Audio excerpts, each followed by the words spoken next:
Tumayo na po tayo, mga kapatid.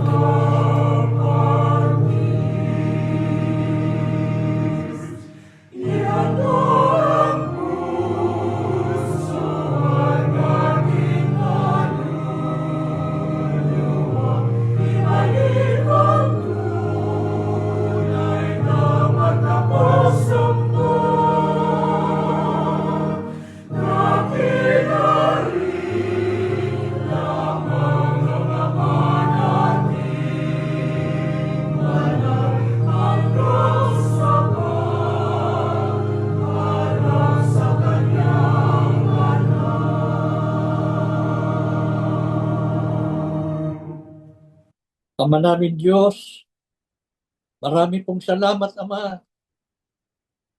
Nasapit namin muli ang banal naming pagsamba. Salamat po. Tunay na napakabuti mo. Bawat pagsamba namin, nakakapiling ka namin. Ang totoo, nauuna ka pa sa mga pagtitipon. Hinihintay mo kami at inaabangan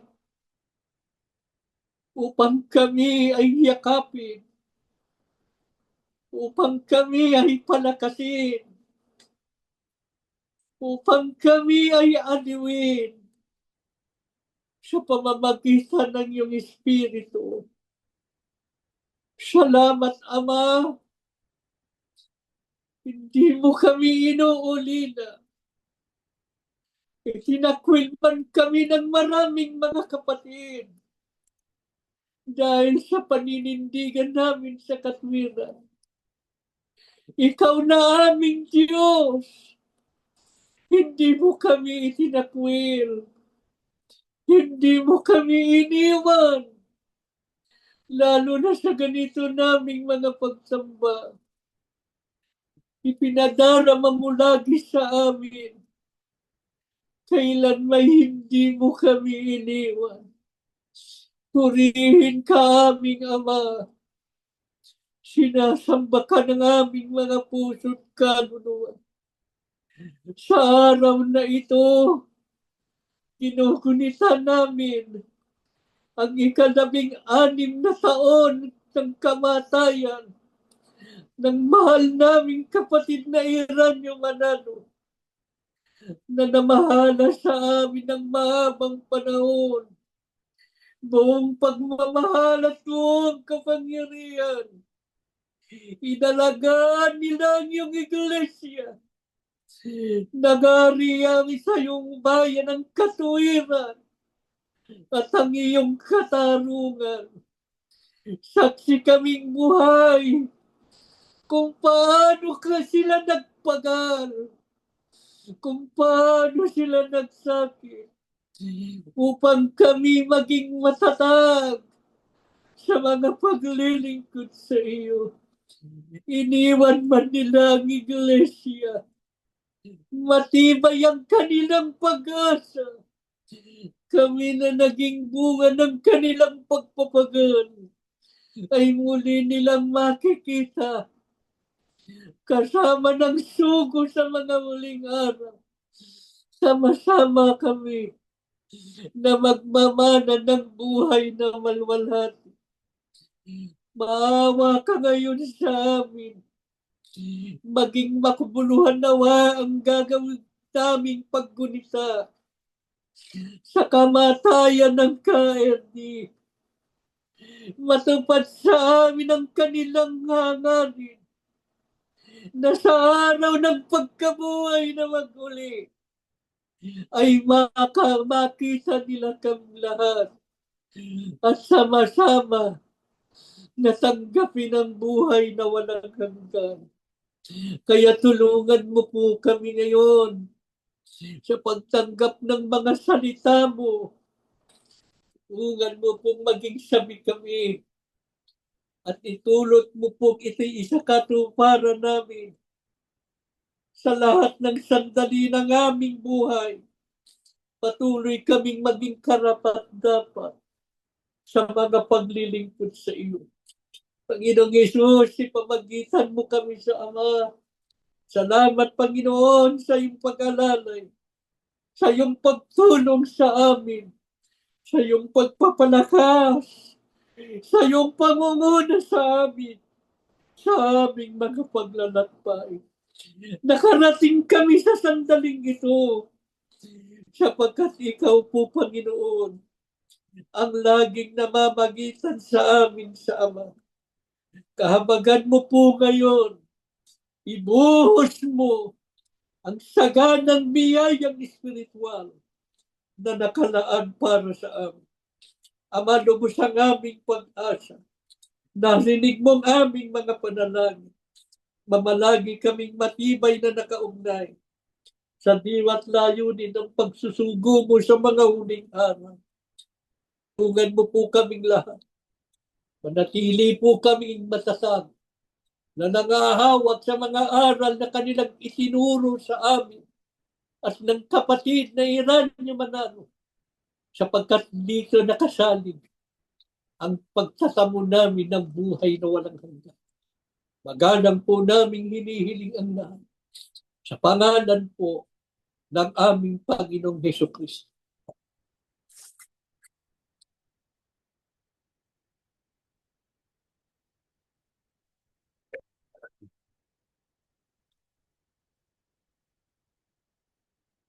Mga mahal na kapatid, sa araw po na ito, Linggo, Agosto 31, ay ika-16 na taong anibersaryo ng kamatayan ng kapatid na Eranio G. Manalo. Ang ating pinakamamahal na kapatid na namahala sa Iglesia ni Cristo sa loob ng 46 na taon mula Abril 23, 1963 hanggang Agosto 31, 2009. Hindi po natin kailanman malilimot ang ating mahal na kapatid. Tulad po ng sugo sa mga huling araw na hindi rin natin malilimot. Ang KRD man ay hindi natin malilimot, mga kapatid. Buong kapangyarihan at pagmamahal na namahala sa atin. Kaya tayo nakarating sa uring masasag sa pananampalataya. Siya po ang dahilan ng ating matibay na pangahawa at paninindigan sa mga aral ng Diyos hanggang ngayon. Kaya bilang paggunita sa kamatayan ng KRD, ay atin pong pag-aaralan ng isang leksyong inihanay niya noong siya'y nabubuhay pa, na may pamagat na ang iglesia ay umaasa sa kapangyarihan ng Diyos. Kaya ito ay patuloy na nagtatagumpay. Sino man ang maging leader ng bansa. Bilang bayan ng Diyos na ipanawa na po sa atin ang dakilang simulain ng gawain ito na ating kinabibilangan. Na sino man sa mga kaanib sa Iglesia ni Cristo, lalo na po ang mga ministro, ay hindi dapat makialam sa pamamalakad ng gobyerno. Kaya nga po, bawal sa loob ng Iglesia ni Cristo ang maging kandidato at maging politiko. Nagkakaguluman ang ating bansa sa magkaibang paniniwala at ideolohiya ng mga namumuno at mga politiko. Nag-aaway-away man ang mga nasa Kongreso at Senado at ang iba'y pinangungunahan pa at ayaw sundin ang pasya ng Korte Suprema, ay hindi dapat makisangkot ang sino man sa atin. Lalo na ang mga ministro. Napapanahon po na pag-aralan natin ng leksyon ito na inihanay ng kapatid na Eranio Manalo nung sila'y nabubuhay pa. Sapagkat ang panahon ito na ating tinatahat ay masalimuot. Subalit anuman ang nangyayari sa ating bansa, anuman po ang pakikitungo ng mga namumuno at mga politiko sa atin at sa kabuuan ng Iglesia ni Cristo, ay hindi tayo dapat mabahala at matakot. Bakit po ang tagumpay ng Iglesia ni Cristo ay nagpapatuloy at hindi kayang pigilan kahit na sino pa ang maging leader ng bansa? hanggat ang iglesia ay nananatili sa pagsunod at pagtitiwala sa Diyos. Kanino ba nakasalig ang pag-asa ng Iglesia ni Kristo? Sa awit 46, ang sabi ng Biblia, ang Panginoon ng mga hukbo ay kasama natin. Ang Diyos ni Jacob ay kanlungan natin. Kaya kung pumangon man po ang kaguluhan sa bansa at mag-aaway-away man ang mga namumuno at mga politiko, madadamay ba o maaapektuhan ba tayo bilang bayan ng Diyos? Hindi. Sapagkat ang sabi ng Biblia, ang Diyos ay nasa gitna niya. Siya'y hindi makikilos. Hindi matitinag. Hindi apektado. Tutulungan siyang maaga ng Diyos. Ito po ang nabubukod na katangian ng Iglesia ni Kristo, na bayan ng Diyos sa mga huling araw. Hindi po tayo dumidepende sa kanino mang pinuno o politiko, kundi sa Diyos. Kaya kahit na magpapalit-palit ang leader ng ating bansa, sino man sila, anumang partido sila kabilang, sila man ay kaibigan o kaaway ng ating pananampalataya, ay hindi po tayo nababahala at natatakot. Ang iglesia po ay patuloy na nagtatagumpay at hindi kailan mapipigil at masisira ng sinuman. Hanggat ito po ay nananatili sa pagtitiwala at pagsunod sa Diyos. Bakit? Ano ba ang katangian ng mga tao ng Diyos na patuloy na nagtatagumpay? Ano man ang mangyari sa mundo, sila'y nagtitiwala at umaasa sa Diyos. Katulad po ng binabanggit ni Propeta Jeremias sa 17:7 hanggang 8. Paano po inilarawan ni Jeremias ang kapalaran ng mga nagtitiwala sa Diyos? Ang sabi niya, mapalad ang tao na nagtitiwala sa Panginoon at ang pag-asa ay ang Panginoon. Kapag siya'y magiging tulad ng punong kahoy na itinanim sa tabi ng tubig at gumagapang ang mga ugat sa tabi ng batis. At hindi natatakot kapag dumarating ang init. Sapagkat ang mga dahon nito'y nananatiling sariwa at hindi mababalisa, hindi mag-aalala sa taon ng pagkatuyo. Sapagkat hindi ito tumitigil sa pamumunan. Ganito po inilarawan ng Biblia ang mga taong nagtitiwala at umaasa sa Diyos. Ano man ang nangyayari sa daigdig, hindi po sila natatakot. Kahit pa nga magkagulo ang mga tao dahil sa kahirapan at kagutom, ang sabi, hindi sila nababalisa. Ang kanilang paglago at pag-unlad ay hindi mapipigil ng anumang masamang kalagayan ng mundo o ng bansa, sapagkat ang Diyos ang may hawak nito. Hanggat ang bayan niya ay nananatili sa pagsunod at pagtitiwala sa Kanya. Bakit kahit pa magkaroon ng pagbabago sa liderato ng ating bansa, ang iglesia ay namamalaging panatag at nagpapatuloy sa pagtatagumpay? Awit 45, sabi ng Biblia, Panginoon kong Diyos, wala kayong katulad. Napakarami ng kahangahangang bagay na inyong ginawa para sa amin, sa bayan ng Diyos. At ang inyong mga plano para sa amin ay marami rin sa bayan ng Diyos. Sa dami ng mga ito, hindi ko na kayang banggitin. Totoong-totoo ito sa Iglesia ni Kristo na ating kinabibilangan na bayan ng Diyos sa panahon ito. Mula pa sa panahon ng sugo hanggang sa panahon ng pamamahala ng kapatid na Eranio Manalo. Tinupad po ng Diyos ang kanyang mga pangako at plano para sa iglesyang ito dahil ito'y matatag na nagtiwala at umasa sa Diyos at hindi nagbago ng pananalig sa kapangyarihan ng Diyos. Ano po ba ang plano at pananaw ng Diyos para sa gawaing pagliligtas sa mga wakas ng lupa? Ang sabi ng Diyos sa Isaiah 41, huwag kang matakot sapagkat ako'y kasama mo. Huwag kang mabalisa sapagkat ako'y Diyos mo. Hindi na po natin kailangang ipaliwanag ang hulang ito sapagkat malinaw na inaituro na po sa atin ito ng maraming beses. Ang tinutukoy po dito ng Diyos na lingkod niyang pinili na mula sa mga wakas ng lupa ay si kapatid na Felix Y. Manalo. Ano pangako ng Diyos sakali mang bumangon ang sinumang lalaban o makikipaglaban sa gawain nito ng Iglesia ni Cristo? Ang sabi ng Diyos, silang lahat na nagagagalit sa iyo ay mapapahiya at malilito. Silang nakikipaglaban sa iyo ay mawawalan ng kabuluhan at mapapahamak. Ako na nagsasabi sa iyo, huwag kang matakot, ikaw ay aking tutulungan.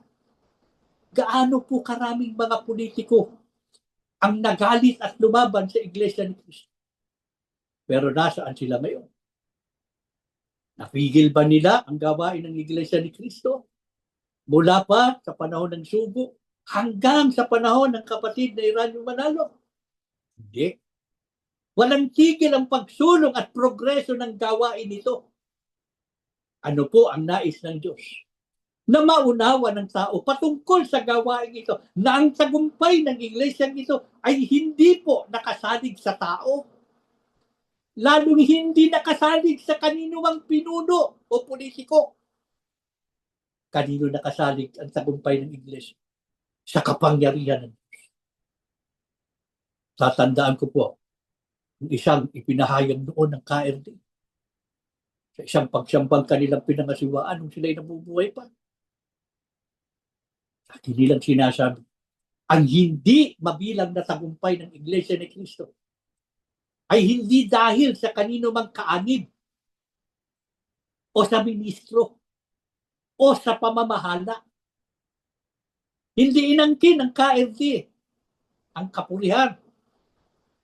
Nagtagumpay ang Iglesia ni Cristo sa panahon ng pamamahala ng kapatid na Eranio Manalo, pero hindi niya sinabing dahil sa akin.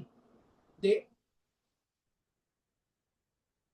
Sabi ng KLD, ang tagumpay ng Iglesia ni Cristo ay dahil sa lakas at kapangyarihan ng Diyos. Tinupad lamang ng Diyos ang kanyang pangako na gawain ito'y hawak niya, hawak ng kamay ng Diyos. At para po ito ilalong patunayan paano inilarawan ng Diyos ang pagsisimula ng gawain ng kapatid na Felix Manalo. Isaias 41:14 hanggang 16, ang sabi ng Diyos. Sa karugtong na hula, karugtong lang po ito, yung binasa natin kanina. Huwag kang matakot. Ikaw na uod na Jacob. At kayong mga tao ng Israel, aking tutulungan ka, sabi ng Panginoon. Ano po ba ang uod, mga kapatid? Maliit at hamak lamang. Ganito po ang kalagayan ng sugo nang simulan niya ang gawain ito ng Diyos. Hindi lamang niya. Pinagtulong-tulungan pa ng maraming kumaaway rito. Subalit, walang nagtagumpay sa kanila laban sa atin. Paano nila lalabanan ng kamay ng Diyos na siyang may hawak ng gawain ito?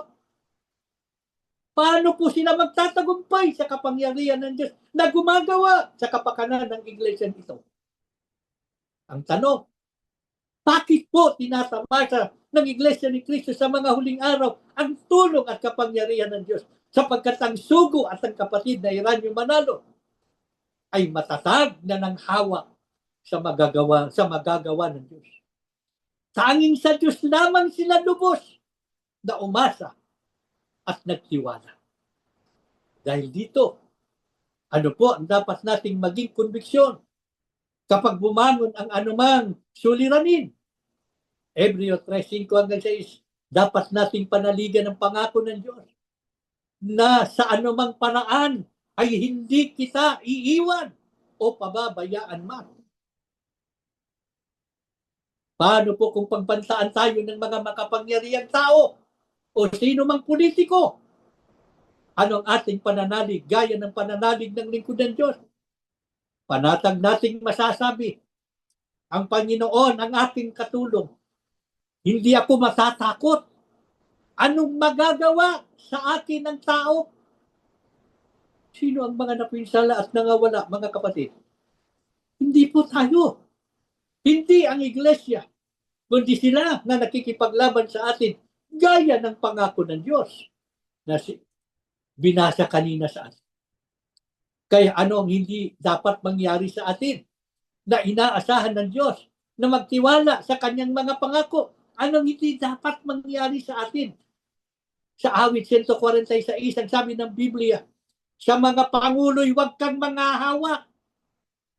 Huwag kayong magtiwala sa mga makapangyarihang tao o sa mga pinuno o kahit sa kaninong di makapagligtas. Bakit? Sapagkat sila man ay mga tao rin na ang sabi ng Biblia, kung sila'y mamatay, balik sa alabok. Kahit anong plano nila'y natatapos. Kaya hindi magtatagumpay laban sa atin ang anumang masamang plano nila sa iglesia. Mga kapatid, kung ang iglesia ni Kristo ay sa mga leader ng bansa o sa mga politiko nagtiwala at umasa, maaaring ang iglesia ito ay tumigil na pag-irang. Dahil pagkatapos na mamatay ang mga pinuno at mga politiko, ang iglesia ay tiyak na kasabay nilang naglaho. Kaya bilang bayan ng Diyos, kanino tayo laging umaasa? Ang sabi pa ng Biblia, sa Diyos na Panginoon, umaasang lubos. Gaano po kasama ang magtiwala sa mga taong namumuno? Isaiah 31:1, ang sabi ng Biblia, nakakaawa kayong humihingi ng tulong sa Ehipto. Pero hindi kayo nagtitiwala sa Panginoon. Ano pa yung nakakaawa kayo humihingi ng tulong sa Ehipto?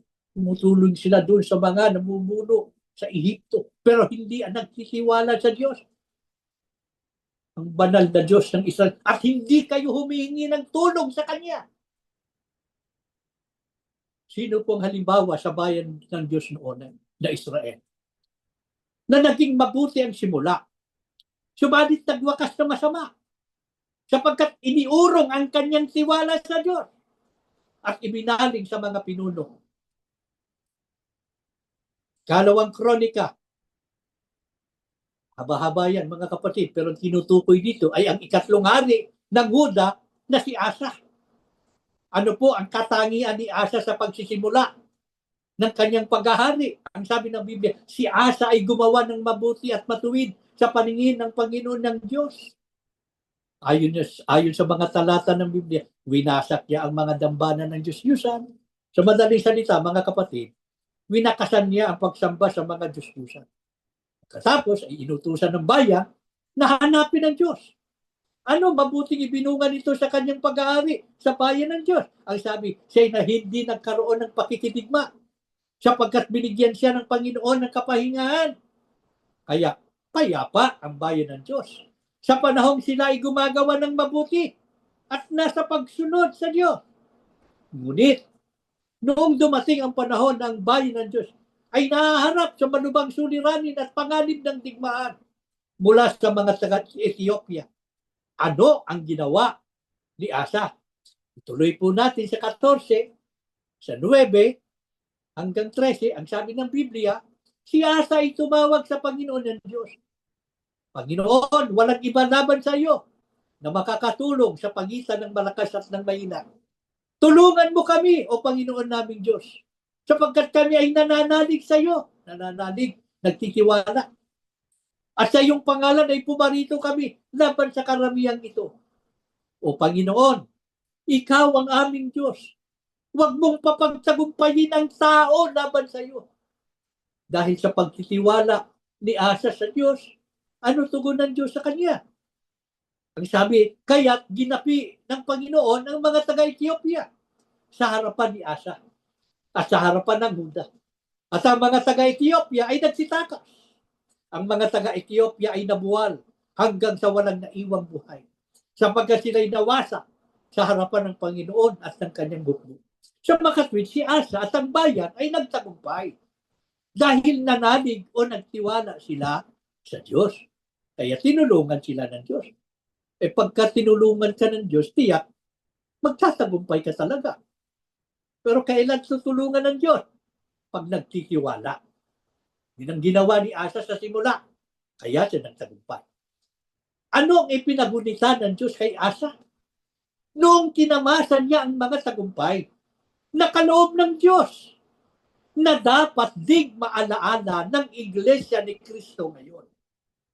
Sa Ikalawang Kronika 15:1-2, ang sabi ng Biblia, ang Espiritu ng Diyos ay dumating kay Asarias, na anak ni Obed.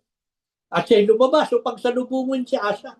At sinabi sa kanya, pakinggan ninyo ako, Asa, at buong Huda at Benjamin. Ang Panginoon ay nasa panig ninyo, samantalang kayo'y nasa panig niya. Kung inyong hahanapin siya, siya'y matatagpuan ninyo. Ngunit, kung siya'y tatalikuran ninyo, kanyang tatalikuran kayo. Ito rin pong dapat nating maunawa na ang Diyos ay nasa panig ng Iglesia ni Kristo. Samantalang tayo ay nasa panig niya. Ibig sabihin, magtatagumpay ang Iglesia ni Kristo habang ang Iglesia ay nasa pagsunod at nagtitiwala sa Diyos. Ngunit kung tatalikuran natin siya, ang sabi, kanyang tatalikuran din tayo.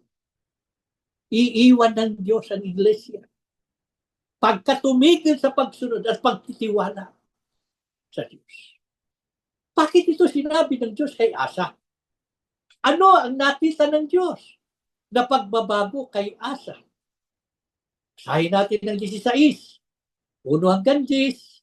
Sabi ng Biblia, kumuha si Asa ng pilak at pinto mula sa mga kayamanan ng bahay ng Panginoon at sa bahay ng hari at ipinadala ang mga ito kay Ben-Hadad na hari ng Syria na naninirahan sa Damasco na sinasabi, magkaroon nawa ng pagkakasundo sa pagitan nating dalawa.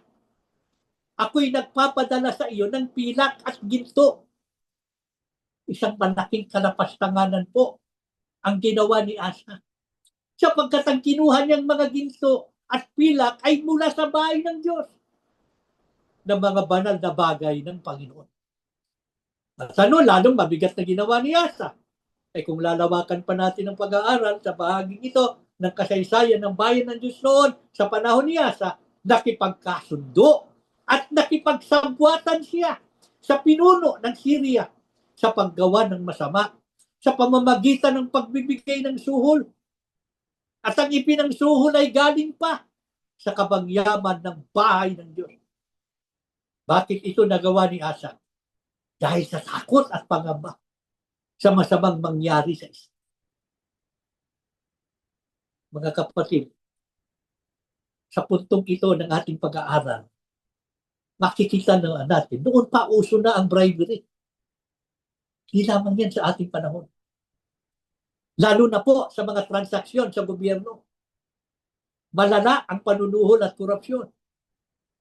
Pinakamasama ay kung gamitin mong pangsuhol ay galing sa handog ng bayan ng Diyos. Gaya ng ginawa ni Asa. Anong katumbas ng ginawa ni Asa sa harap ng Diyos? Ang sabi pa ng Biblia, pumunta ka kay Asa na hari sa Huda.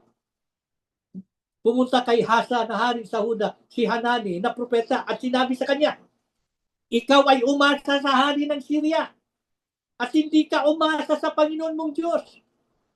Sa makatid yung ginawa ni Asa na paghingi ng tulong sa hari ng Syria sa pakikipagkasundo sa kanya at pakikipagsabuatan, ang katumbas noon sa harap ng Diyos. Itinigil niya ang pagtitiwala at pag-asa sa Diyos. Kundi doon na sa tao, sa pinuno, sa hari ng Syria. Tinakasan si Asa ng pagtitiwala sa Diyos. Kaya siya nakipagkasundo at nakipagsabuatan sa taong namumuno.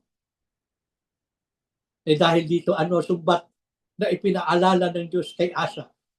Ang sabi ng Biblia, hindi ba ang mga taga-Ethiopia sa unahang bahagi at ang mga lubim ay isang napakalaking ukbo na may napakaraming mga karway at mga kabayo. Ngunit sapagkat ikaw ay umasa sa Panginoon, kanyang ibinigay sila sa iyong kamay. Ibig lamang sabihin ng Diyos, hindi ba't ikaw ay nagtagumpay dahil ikaw ay umasa at nagtiwala sa akin? Bakit ka pa nagtiwala sa hari o sa pinuno? sa pakikipagkasundo sa Kanya sa kasamaan. Ano po dapat nating maintindihan? Ang sabi pa ng Biblia, ang mga mata ng Panginoon ay nagparoon pa rito sa palibot ng buong lupa upang ipakita ang Kanyang kapangyarihan alang-alang sa kanila na ang mga puso ay tapat sa Kanya. Gusto ng Diyos at hinahanap niya ang katapatan sa atin bilang bayan niya na sa Kanya lamang tayo aasa at magtitiwala. Hindi po natin dapat tularan si Asa. Hindi dapat pumayag ang sino man sa bayan ng Diyos sa ating panahon. Hindi dapat pumayag ang sino man sa Iglesia ni Cristo, lalo na ang mga namumuna, na maglaho ang ating pag-asa at pagtitiwala sa Diyos at mabaling sa mga pinuno at mga politiko. Kaya ano payo ng Diyos sa mga pinagpala niya ng tagumpay? At nangibayan niya sa mga huling araw. Maraming tagumpay ang ipinagkaloob sapagkat nagtiwala at sumunod sa Diyos. Ano ang payo ng Diyos sa mga pinagpala niya ng tagumpay? Ano ang hindi dapat mangyari sa atin? Sa awit 131, 1 at 3, na tayo'y maging hambog at mapagmataas. Ang sabi ng tunay na tao ng Diyos, Panginoon, ako'y hindi hambog o mapagmataas. Hindi ko hinahangad ang mga bagay na napakataas na hindi ko makakayanan. Magtiwala kayo sa Panginoon ngayon at magpakailanman. Sa makatuwid, mga kapatid, hindi dapat maghangad pa na ang sino man ay malagay sa mataas na posisyon sa gobyerno para sa kapakanan ng iglesia. Dapat nga po ito sa dakilang simulain ng Diyos. Bakit kailangan pang maglagay ng kandidato para maging politiko at makisangkot sa mga gawain ng gobyerno ng bansa? Sino bang kabilang sa bayan ng Diyos? Ayaw ng Diyos yun. Ang sabi ng Biblia, magtiwala kayo sa Panginoon ngayon at magpakailanman. Para ano? At nariyan ka sa poder ng pamahalaan. Nawawalan ka na ba ng tiwala sa Diyos? Natatakot ka ba na malagay sa alanganin at kahihiyan ang iglesia? Ang sabi ng Diyos, huwag kang matakot sapagkat ako'y kasama mo. Huwag kang mabalisa sapagkat ako'y Diyos mo. Kaya bakit ka matatakot? Bakit ka mababahala? Sino bang natatakot sa babahala? Ang mga taong may nais pagsakpang kasamaan o ilihi sa katotohanan, kaya sila nauobliga na makialam at makisangkot sa gobyerno. Ano ang babala na gagawin ng Diyos sa mga naging hambog at nagtiwala sa kasamaan at kapangyarihan ng mga pinuno at mga politiko? Sa awit 52:7 at 5, ang sabi ng Biblia, narito, ito ang tao na hindi ginawang kanyang katibayan ng Diyos, kundi tumuiwala sa kasaganaan ng kanyang mga kayamanan at nagpakalakas sa kanyang kasamaan. Ano pa bala na gagawin ng Diyos sa kanila? Ang sabi, ilulubog mo ka rin gayon ng Diyos magpakailan. Bubunutin kanya sa lupain ng may buhay. Kahit nasa loob ka pa ng bayan ng Diyos, kahit nakaanib ka pa sa Iglesia ni Cristo, at kahit na sino ka pa sa Iglesia, kung ikaw ay nagtiwala sa kapangyarihan at kasamaan ng mga pinuno o mga politiko ng bansa, kung ikaw ay nakikipag-ugnay at nakikisangkot sa kanilang mga gawain sa gobyerno, ibabagsak ka rin ng Diyos. At bubunutin niya sa lupain ng mga buhay. Ano ibig sabihin? Aalisin ka sa hanay ng mga tao ng Diyos na maliligtas at may buhay na walang hanggan. Kaya kanino tayo dapat laging makipag-ugnay bilang pagtitiwala anuman ang sitwasyon ng ating bansa upang manatili tayong panatag at payapa sa ating mga paglilingkod at lalong makatiyak ng kaligtasan sa araw ng paghuhukom.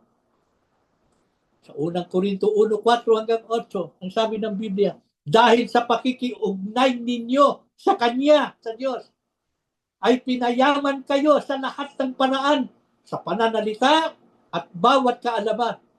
Kaya hindi kayo nagkukulang sa anumang espiritual na kaloob habang inyong hinihintay na maipahayag ang ating Panginoong Hesukristo.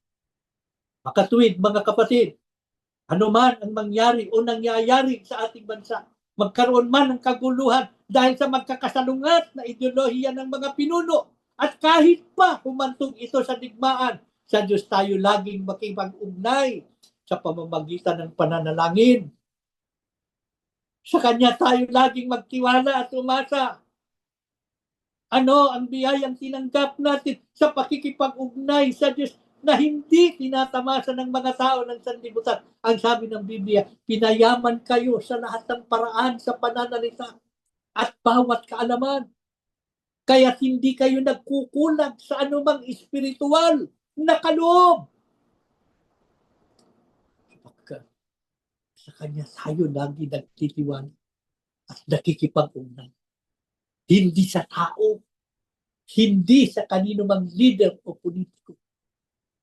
Ito po ang dahilan kaya kahit na sino pa ang leader ng ating bansa, ang Iglesia ni Cristo ay patuloy na umuunlad at nagtatagumpay hanggat Iglesia ay nasa pagsunod at pagtitiwala sa Diyos. Pagkat pinupuspos tayo ng Diyos ng mga espiritual na kaloob na wala sa sanlibutan. Kaya mga kapatid, ano po ang dapat natin hilingin sa Diyos? Naong ito ng kaguluhan sa ating bansa upang hindi tayo mabigo sa ating pag-asa sa Kanya. Gaya po, panalangin ng isang lingkod ng Diyos sa awit 119. Sabihin natin sa Diyos, Panginoon, bigyan niyo ako ng kalakasan ayon sa inyong pangako upang ako'y patuloy na mabuhay at huwag niyong hayaan na mabigo ako sa pag-asa ko sa inyo. Tulungan niyo ako upang ako'y maligtas at nang lagi kong maituon sa inyong mga tuntunin ang aking isipan. Mga kapatid, malaon nang wala sa piling natin ng kapatid na Eranio Manalo. Subalit hindi natin siya malilimutan. Ang mga aral na iniwan niya ay nakatatak sa ating mga puso. Siyang nagbibigay sa atin ng kalakasan upang kahit sa masalimuot na panahon ito na ating nilalakbay, manatiling buhay ang ating pag-asa. Nilisan man tayo ng KRD, ngunit iniwan niya tayo sa mga kamay ng Diyos upang pangalagaan hanggang sa wakas. Nanindigan tayo sa katwiran mula nang mawala ang KRD. Binaka natin ang matinding pag-uusig. Itinakwil tayo ng maraming mga kapatid. Pero ang marami sa atin ay hindi natinag sa ating pananalig. Nang hawak tayo sa mga aral na itinuro ng sugo at ng kapatid na Eranio Manalo, lalong tumatag ang ating pag-asa at pagtitiwala sa Diyos. Dumarating man sa atin ang mga panghihina kung minsan, nanlulumo tayo. Pero kanino tayo nakikipag-ugnay?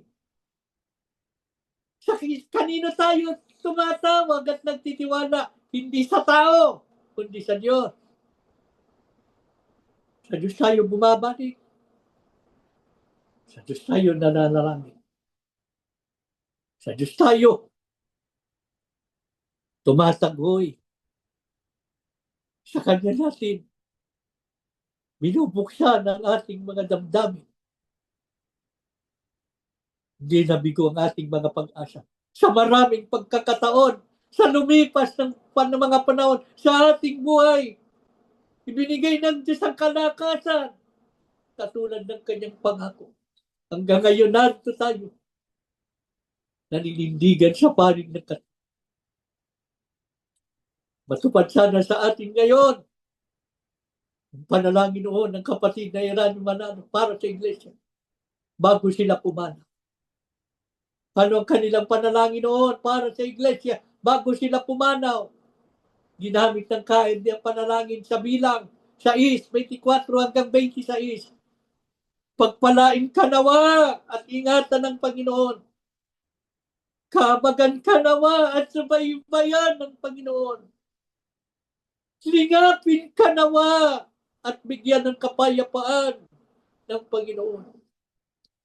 Yayamang ginugunita po natin ang kamatayan ng kapatid na Iran Manalo. Matupad nawa sa atin ang kanilang panalangin noon para sa iglesia. Sana'y balik na ng Diyos ang iglesia sa kanyang kalagayan noon na malwalati. Matatag na sumusunod at nagtitiwala sa kanya. Mabalagi na tayong lahat sa ilalim ng pagsubaybay at paglingap ng Diyos hanggang sa araw ng ating kaligtasan. Tumayo kayo mga kapatid at tayong mananalangin. Ama namin Diyos, maraming salamat po sa napapanahong leksyong ito na itinuro mo sa amin. Leksyon na iniwan ng kapatid na Iran Manalo noong sila'y nabubuhay pa. Sa aming kalagayan ngayon, wala kaming ibang inasal kundi ikaw. Manghawak na matibay sa mga aral mo na itinuro ng sugo at ng kapatid na Iran Manalo. Inulila kami ng KRD. Matagal-tagal na panahon na rin na kami nangungulila. Dahil sa aming kamangkalagayan, nasanay kami sa tunay na pagmamahal at pag-aruga ng kapatid na Iran Manalo. At ngayon kami na may siniinuusig at inaapi ang marami sa amin. Mahabang panahon na rin naghihirap ang aming mga kalooban. Pero hindi kami hahantong sa kawalan ng pag-asa. Ano man ang dumating pa sa buhay na ito, mananalig kami sa iyo, Ama. Sa iyo kami lagi tatawag. Sa iyo kami mananalangin. Sumasampalataya kami, tiyak kaming magtatagumpay sa aming mga pakikipagbakan. Kami po'y nasa pagtitiwala sa iyo. Ikaw ang aming susundin. Ikaw lamang ang aming paglilingkuran. Sa iyo lang kami makikipag-ugnay. Kahit ano pang aming maranasan, titiisin namin ang lahat. Mananatili kami sa piling mo. Huwag mo lang kami pababayaan, naman. Kailanman huwag mong iwan ang iyong mga anak. Lagi kaming sa panig mo. Kaya kami sumasampalataya. Ikaw, Ama, ay laging nasa panig namin. Hindi kami mabibigo. Lahat kami makakarating sa piling mo. Mananahanan kami sa bayan ng magpakailanman. Huwag mo kalilimutan ang aming sambayan, ang aming mga anak.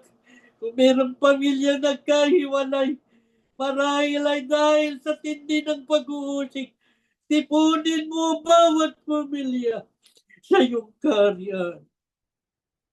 Pagalingin mo po ang mga may sakit. Lalahanin mo silang lahat.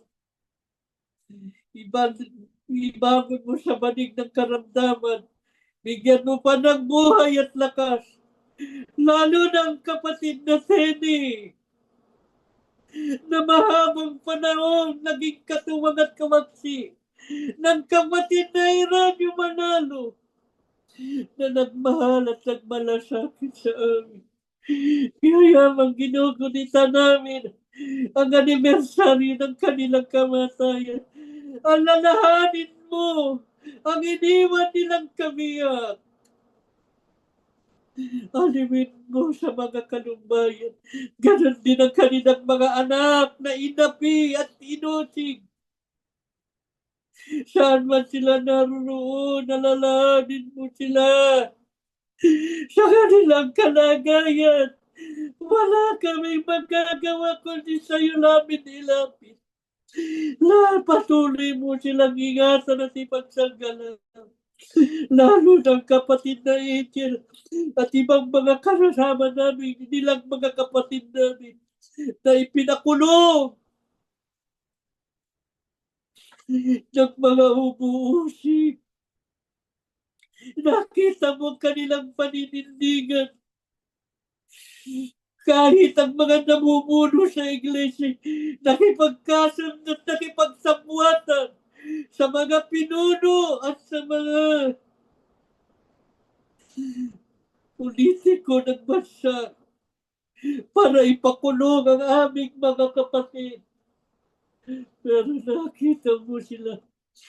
Matatag silang nanindigan sa panig mo. Huwag mo silang pabayaan. Huwag mong itutulot sa kapahamakan. Patuloy na alimin sa kanilang mga kalumbayan. Pagkaloob ang kanilang pangangailangan. Higit po sa lahat, palayain mo na po sila. Makapiling na po nilang muli ang kani-kanyang pamilya. Nananalig kaming lubos Ama, narinig mo ang aming mga panalangin. Muli mong dinasmasan kaming magkakapatid. Muli namin ipinangangako sa iyo. Sa iyo lang po kami magtitiwala at aas. Ikaw lamang po ang aming paglilingkuran. Ikaw lamang ang aming susundin sa lahat ng sandali ng aming. Sa pangalan po ng aming Panginoong Hesukristo.